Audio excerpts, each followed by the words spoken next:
Assalamualaikum warahmatullahi wabarakatuh. Bertemu lagi dengan saya ya, Nuri Ayuningsih Kusuma-Stuti dalam mata kuliah Asuhan Kebidanan Komunitas. Untuk pertemuan hari ini, kita akan belajar bersama ya mengenai tugas dan tanggung jawab bidan di komunitas.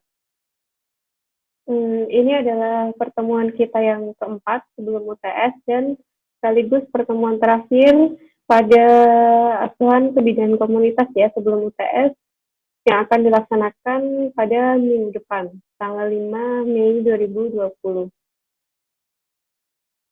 Baik, sebelum kita memulai perkuliahan pada hari ini, alangkah baiknya kita mengawali perkuliahan hari ini dengan doa terlebih dahulu. Berdoa dimulai.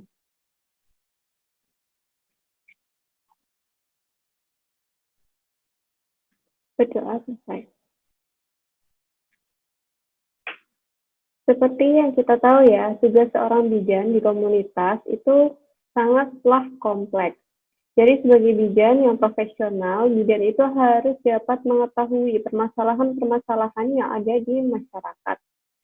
Nah, tugas pokok bidan itu sebenarnya adalah memberikan pelayanan kebidanan di komunitas yang harus dan bidan itu harus mengetahui dan juga mengetahui pengetahuan dan teknologi kebidanan yang selalu berkembang dari hari ke hari, serta sebagai seorang bidan di komunitas juga selalu melakukan kegiatan-kegiatan yang berkaitan dengan pelayanan kebidanan di komunitas. Nah, untuk materi kita pada hari ini yaitu yang pertama kita akan membahas mengenai tugas dan tanggung jawab bidan di komunitas, kemudian yang kedua adalah tugas tambahan bidan di komunitas, dan yang ketiga bidan praktek mandiri yang sekarang disebut sebagai praktek bidan mandiri ya, PBM. Praktek mandiri bidan, PMD. Nah, tugas pokok bidan di komunitas itu ada 4 ya.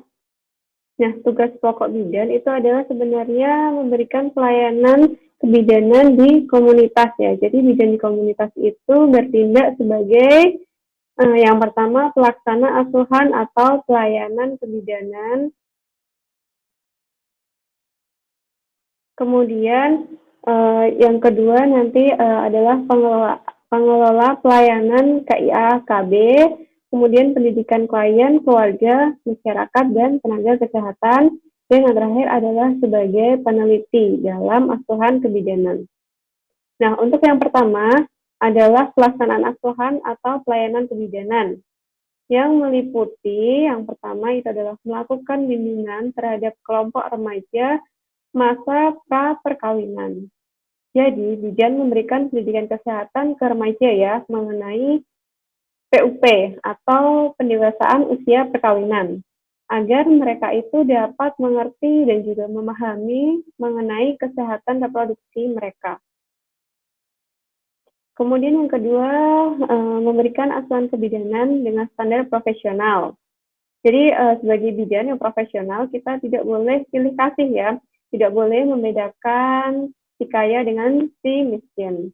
Nah, harus sebagai bidan kita harus selalu profesional dalam melakukan tugas kita sebagai seorang bidan. Kemudian yang ketiga adalah melaksanakan asuhan kebidanan pada ibu hamil dengan komplikasi, patologis, dan resiko tinggi dengan melibatkan klien atau keluarga.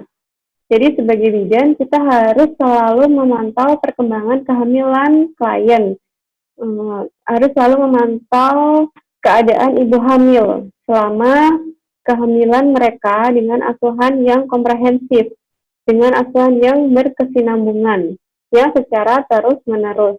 Sehingga apabila nantinya dijumpai adanya kelainan-kelainan atau komplikasi-komplikasi, maka kita sebagai seorang bidan dapat segera menangani permasalahan tersebut. Kemudian apabila segera melakukan tindakan segera itu, dengan adanya tindakan segera tersebut itu diharapkan komplikasi yang terjadi pada ibu hamil tersebut tidak menjadi lebih parah lagi. Karena komplikasi itu dapat terjadi kapanpun ya, entah itu pada trimester pertama, trimester kedua, ataupun pada trimester ketiga. Komplikasi dapat terjadi kapanpun. Sehingga kita sebagai seorang bidan harus selalu memantau perkembangan pada ibu hamil. Nah, sesuai anjuran ya, kalau ANC itu dilakukan minimal 5 kali selama kehamilan. Nah, ANC pada TM1 itu bisa dilakukan 2 kali, kemudian pada TM2 juga 2 kali, dan 1 kali pada TM3. Nah, itu adalah ANC minimal ya. Apabila nanti ada keluhan-keluhan, bisa melakukan ANC lebih dari 5 kali. Kemudian, bidan di komunitas juga harus melaksanakan asuhan ibu bersalin ya. Dan juga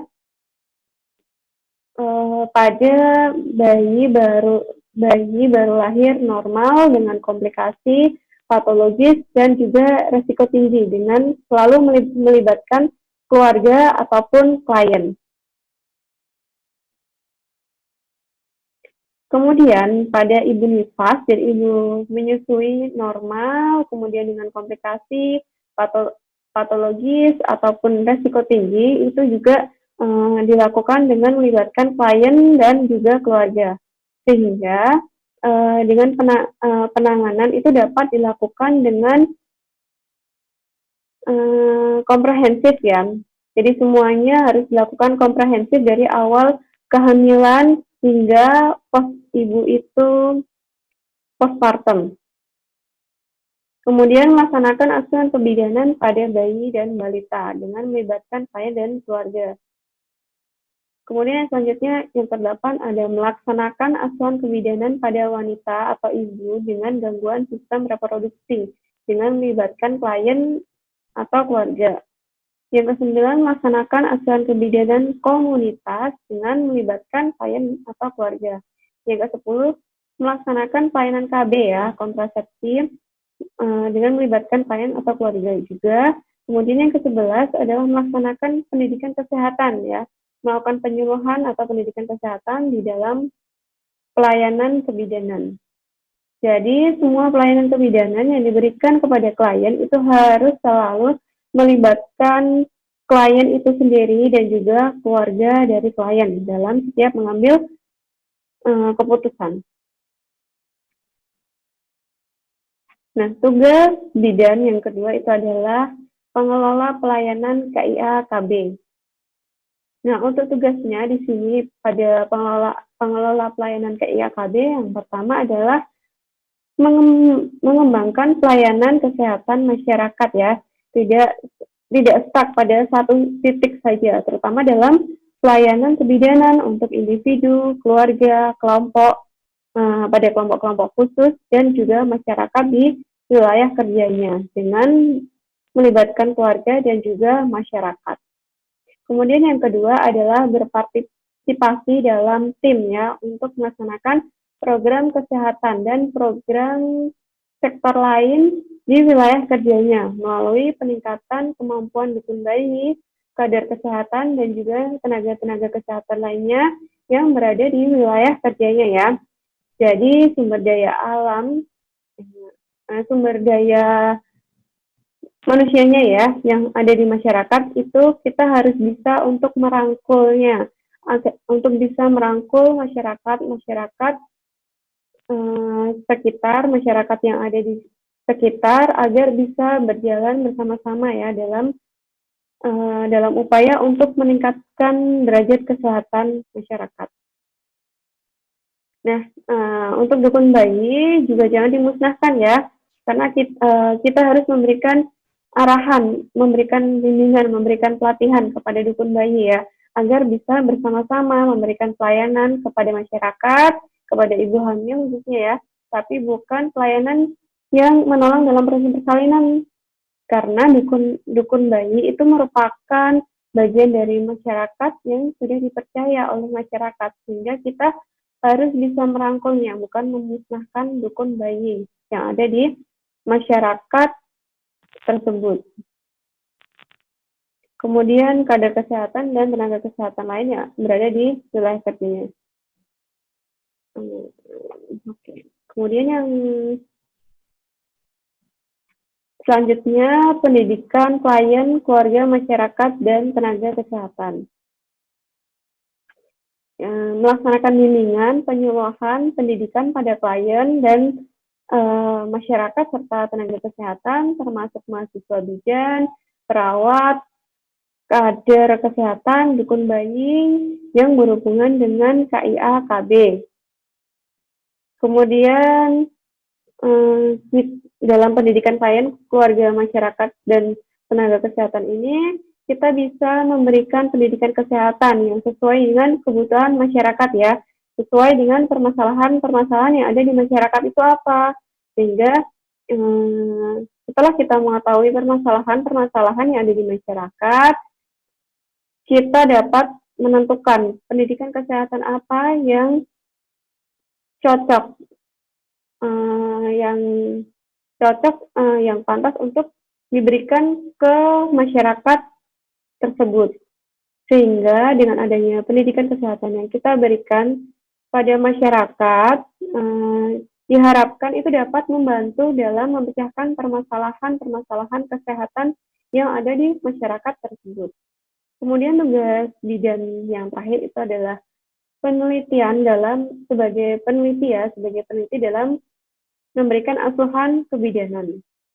Jadi bidan harus melaksanakan penelitian ya secara mandiri atau bisa juga bekerja sama secara kolaboratif ya dalam tim, membentuk tim penelitian tentang asuhan kebidanan.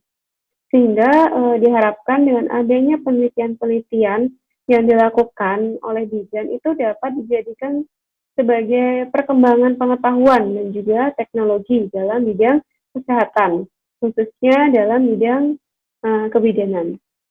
Nah, itu tadi adalah 4 tugas pokok bidan ya. Kemudian selain ada tugas pokok bidan, 4 tugas pokok bidan tadi, juga ada tugas tambahan bidan di komunitas. Yang pertama adalah upaya perbaikan lingkungan. Itu bisa dilakukan dengan memberdayakan masyarakat secara mandiri ya. Kemudian yang kedua, mengelola dan memberikan obat-obatan sederhana sesuai dengan kewenangannya. Tentunya dalam memberikan obat-obatan kepada masyarakat, itu bidan harus memberikan obat-obatan yang sesuai dengan kewenangan sebagai seorang bidan ya, yang boleh diberikan oleh seorang bidan. Kemudian yang ketiga adalah surveillance penyakit yang timbul di masyarakat. Jadi bidan itu juga harus melakukan pengumpulan data ya tentang permasalahan-permasalahan yang timbul yang ada di masyarakat, agar bidan itu bisa membuat perencanaan untuk mengatasi permasalahan-permasalahan yang ada di masyarakat. Kemudian yang keempat adalah menggunakan teknologi tepat guna kebidanan. Jadi teknologi yang digunakan itu adalah alat-alat yang sesuai dengan kewenangan kita sebagai seorang bidan. Nah, untuk tanggung jawab bidan dalam pengambilan keputusan dan bertindak, itu yang pertama adalah mengintegrasikan komponen proses pemecahan masalah. Jadi dengan mengintegrasikan, menyatukan ya dalam satu kesatuan pemecahan masalah, itu nanti akan tercapai hasil yang maksimal. Kemudian yang kedua adalah melakukan asuhan kebidanan kepada individu. Jadi sejak dari dalam kandungan hingga wanita itu mengalami menopause, itu merupakan tanggung jawab kita sebagai bidan untuk memberikan pelayanan kesehatan reproduksi. Kemudian yang ketiga adalah mendemonstrasikan dan mengaksakan praktik.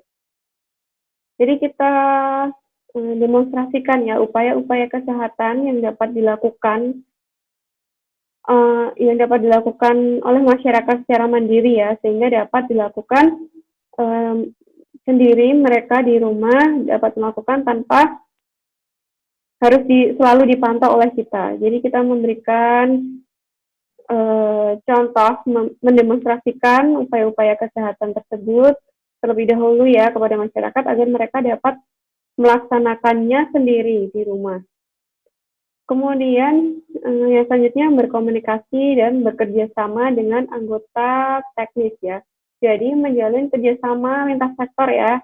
Ini bekerja sama dengan anggota teknis. Kemudian yang selanjutnya meningkatkan pengetahuan dan keterampilan ya agar kita sebagai bidan itu tidak gaptek, tidak ketinggalan dengan perkembangan ilmu pengetahuan dan teknologi yang selalu berkembang. Kemudian yang terakhir adalah melaksanakan investasi tentang masalah kesehatan dan kebutuhan masyarakat.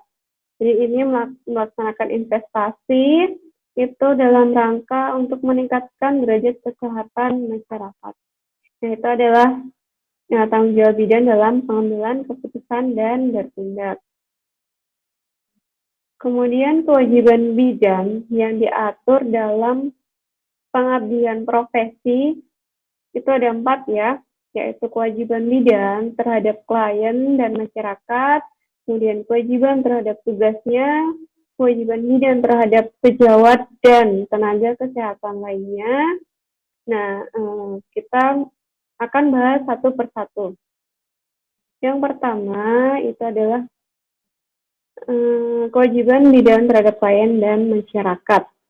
Nah, setiap bidan itu senantiasa menjunjung tinggi, menghayati, mengamalkan sumpah jabatannya dalam melaksanakan tugas pengabdiannya. Jadi ada sumpah jabatan bidan ya yang akan kalian lakukan nanti untuk dapat menjadi seorang bidan. Jadi kemudian yang kedua adalah setiap bidan dalam menjalankan tugasnya itu senantiasa berpedoman pada peran, tugas, dan tanggung jawab sesuai dengan kebutuhan klien, keluarga, dan juga masyarakat. Nah, itu sudah ada semua ya dalam kode etik bidan, tugas, dan tanggung jawab bidan. Kemudian yang ketiga, setiap bidan dalam menjalankan tugas profesinya menjunjung tinggi harkat dan martabat kemanusiaan yang utuh dan memelihara citra bidan. Jadi tidak membuat malu profesi bidan ya. Selalu menjunjung tinggi harkat dan martabat. Kemudian yang keempat adalah setiap bidan dalam menjalankan tugasnya mendahulukan kepentingan klien, menghormati klien, dan menghormati nilai yang berlaku di masyarakat. Jadi selalu menjaga privasi ya, selalu menjaga privasi klien kita, kemudian mendahulukan kepentingan klien kita daripada kepentingan pribadi. Kemudian yang kelima, setiap bidan dalam menjalankan tugasnya itu senantiasa mendahulukan kepentingan klien, keluarga, dan masyarakat dengan identitas yang sama, sesuai dengan kebutuhan berdasarkan kemampuan yang dimilikinya. Jadi tidak membeda-bedakan status sosial ya, harus selalu adil, tidak memandang kaya ataupun miskin. Kemudian yang terakhir adalah setiap bidan senantiasa menciptakan suasana yang serasi dalam hubungan pelaksanaan tugasnya dengan mendorong partisipasi masyarakat untuk meningkatkan derajat kesehatan secara optimal.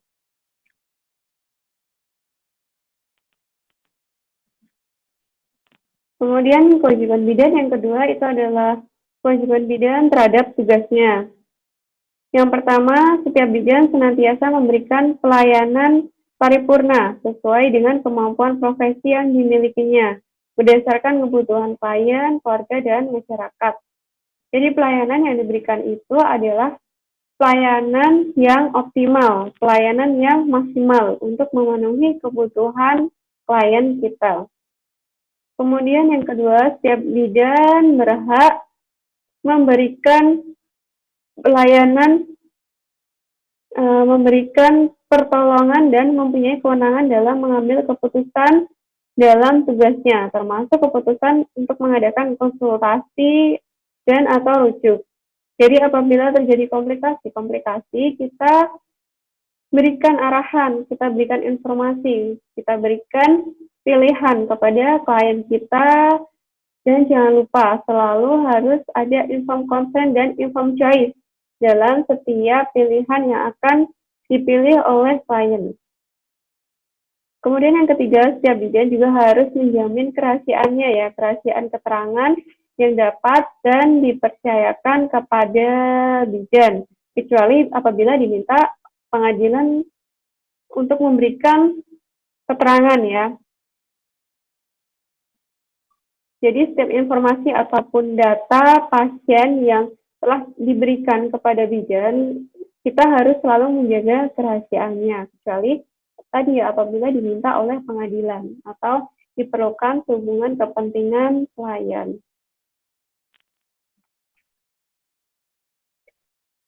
Nah, kewajiban seorang bidan yang ketiga itu adalah kewajiban bidan terhadap sejawat dan tenaga kesehatan lainnya. Yang pertama, setiap bidan itu harus menjalin hubungan dengan teman sejawat untuk menciptakan suasana kerja yang serasi. Kemudian yang kedua adalah setiap bidan dalam melaksanakan tugasnya itu harus saling menghormati, baik terhadap sejawatnya maupun terhadap tenaga-tenaga kesehatan lainnya. Entah itu sesama bidan ataupun dengan tenaga kesehatan lainnya seperti perawat, rekan medis, ahli gizi, dokter, dan lain sebagainya. Kemudian kewajiban yang terakhir itu adalah kewajiban bidan terhadap pemerintah, nusa, bangsa, dan tanah air. Yang pertama, setiap bidan dalam menjalankan tugasnya itu senantiasa melaksanakan ketentuan-ketentuan pemerintah dalam bidang kesehatan ya, khususnya dalam pelayanan KIAKB dan kesehatan keluarga dan masyarakat. Kemudian yang kedua, setiap bidan melalui profesinya berpartisipasi dan menyumbangkan pemikiran kepada pemerintah untuk meningkatkan mutu jangkauan pelayanan kesehatan, terutama pelayanan KIAKB dan kesehatan keluarga. Nah, apabila kita mempunyai ide atau gagasan, kita boleh menyampaikannya kepada pemerintah ya. Pemerintah di sini itu adalah Dinas Kesehatan dan juga organisasi IBI ya. Nah, kemudian keterampilan yang harus dimiliki bidan di komunitas itu ada 6. Yang pertama adalah keterampilan untuk melakukan pengelolaan pelayanan ibu hamil, ibu nifas, laktasi, bayi balita, dan KB. Kemudian mengidentifikasi status kesehatan ibu dan anak. Kemudian yang ketiga, melakukan pertolongan persalinan di rumah dan polindes. Kemudian yang keempat, mengelola pondok bersalin desa atau biasanya disingkat dengan polindes. Kemudian melaksanakan kunjungan rumah pada ibu hamil, ibu nifas, laktasi, bayi, dan balita.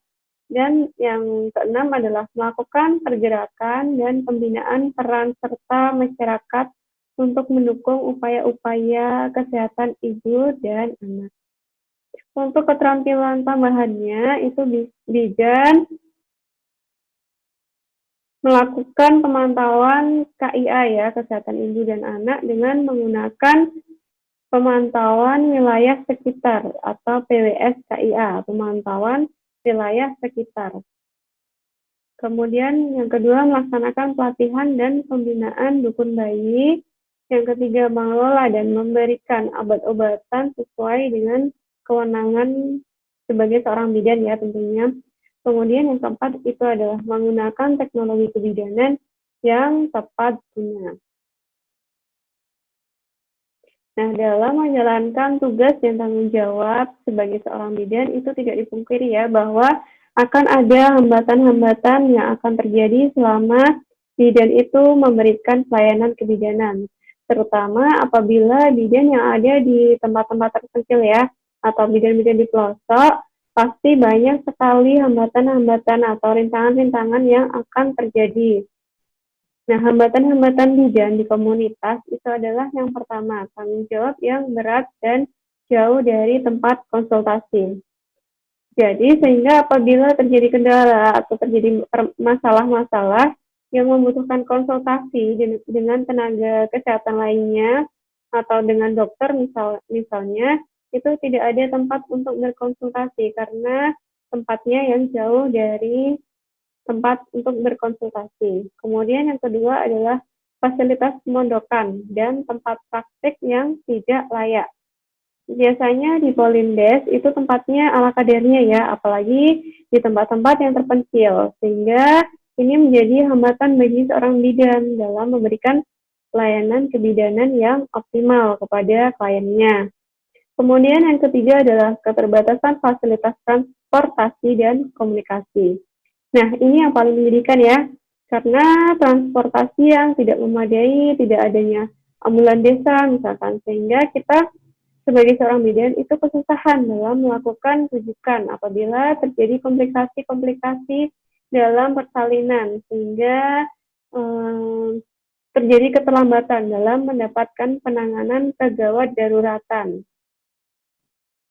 Sehingga nantinya apabila terlambat dalam menangani kegawat daruratan itu menjadi beresiko ya terhadap kematian pada ibu bersalin. Itu yang komplikasi yang paling fatal yang bisa terjadi pada saat ibu bersalin. Apalagi kalau misalkan komunikasinya itu terhambat karena sinyalnya yang tidak bagus di sana, atau bahkan tidak ada sinyal ya biasanya kalau di pedesaan, di pelosok, sehingga bidan itu saat akan merujuk pasien itu tidak bisa menghubungi fasilitas-fasilitas kesehatan tingkat lanjut yang akan kita jadikan tempat rujukan. Kemudian yang keempat, penghasilan dan kompensasi tidak sesuai dengan tanggung jawab.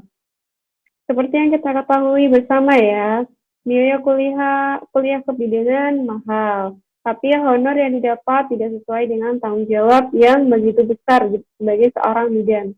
Karena tanggung jawab seorang bidan itu mempertaruhkan dua nyawa sekaligus ya. Jadi kalau misalkan terjadi kematian, pasti bidan yang akan dituntut yang sesuai dengan hukum yang berlaku. Nah, oleh karena itu kita sebagai seorang bidan harus melaksanakan pelayanan kebidanan sesuai dengan prosedur, sesuai dengan SOP yang berlaku, sesuai dengan kode etik yang berlaku. Jadi kalau sudah sesuai dengan kode etik kebidanan, pasti kita akan selamat ya. Tidak ada hukum yang akan menuntut kita. Dan insya Allah pekerjaan kita itu akan lebih berkah, akan menjadi amal kita nantinya di akhirat. Jadi kita sebagai seorang bidan dalam menolong persalinan, dalam memberikan asuhan kebidanan, itu jangan semata-mata hanya untuk mencari uang saja ya, tetapi juga sebagai amal ibadah kita. Kemudian yang kelima adalah kepastian karir. Kepastian karir seorang bidan itu tergantung dengan profesionalisme seorang bidan dalam bekerja ya. Kalau pelayanan kita baik, pelayanan yang kita berikan itu memuaskan dan selalu bisa memberikan sugesti yang positif kepada masyarakat, pasti kita bisa menjadi bidan yang sukses dunia akhirat ya. Karena banyak yang percaya dengan kita. Atau kalau misalkan kalian tidak ingin menjadi bidan klinis, kalian bisa melanjutkan kuliah lagi ke jenjang yang lebih tinggi agar kalian bisa menjadi praktisi ya, bisa menjadi dosen yang tentunya juga nantinya akan menjadi ladang ibadah bagi kita. Karena dosen atau praktisi itu bisa memberikan ilmu yang bermanfaat. Jadi ilmu yang bermanfaat itu adalah amal yang tidak akan pernah putus meskipun kita sudah meninggal nantinya. Kemudian bidan praktek mandiri atau bidan praktek swasta atau sekarang disebut dengan PBM ya. praktek bidan mandiri. Itu adalah suatu institusi pelayanan kesehatan secara mandiri yang memberikan asuhan dalam lingkup praktek kebidanan. Nah, kalau praktek kebidanan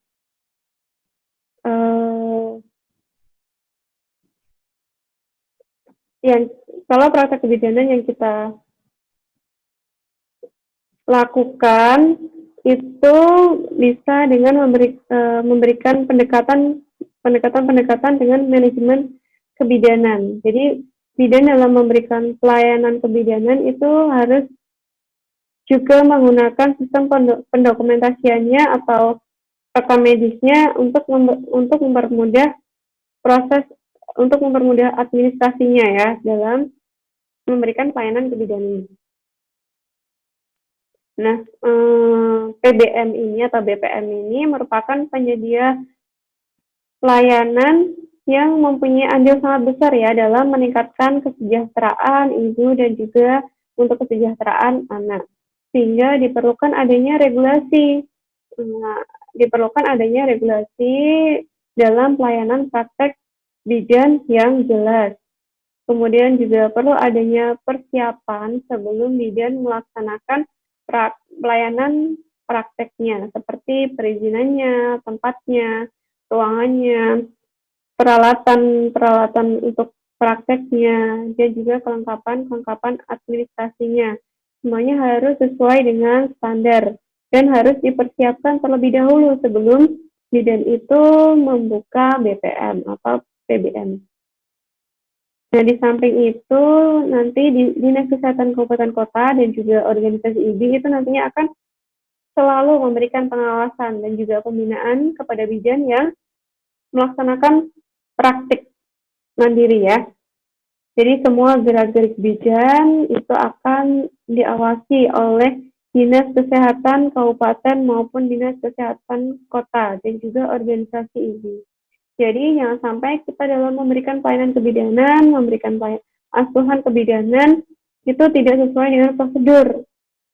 Semuanya sudah ada SOP-nya masing-masing. Jadi harus sesuai dengan prosedur yang berlaku. Jadi tadi kita membahas tentang praktek kebidanan. Praktek kebidanan itu adalah definisinya adalah penerapan ilmu kebidanan dalam memberikan pelayanan atau asuhan kebidanan kepada klien dengan manajemen kebidanan. Nah, dalam plang di BPM atau PBM, itu pasti kita selalu melihat ya lambang bidan delima. Nah, program dari bidan delima itu merupakan salah satu cara dalam meningkatkan kualitas pelayanan BPM ya, diantaranya itu adalah kebanggaan profesional, kualitas pelayanan meningkat, pengakuan organisasi profesi, pengakuan dari masyarakat, kemudian cakupan klien, cakupan pasien itu juga akan meningkat, pemasaran dan promosi terhadap bidan itu juga akan meningkat dengan adanya plang bidan delima. Kemudian penghargaan bidan delima dan kemudahan-kemudahan lainnya. Nah, baik, itu untuk pembahasan kita pada hari ini ya, tentang tugas dan tanggung jawab bidan. Pertemuan kita pada hari ini saya cukupkan sekian ya. Untuk tugasnya, kalian bisa lihat di Google Classroom ya, seperti biasa. Nanti kalian kumpulkan tugasnya di Google Classroom. Di situ sudah saya insert Google Form. Jadi nanti kalian bisa insert Word, PDF, PPT, dan lain sebagainya di Google Classroom.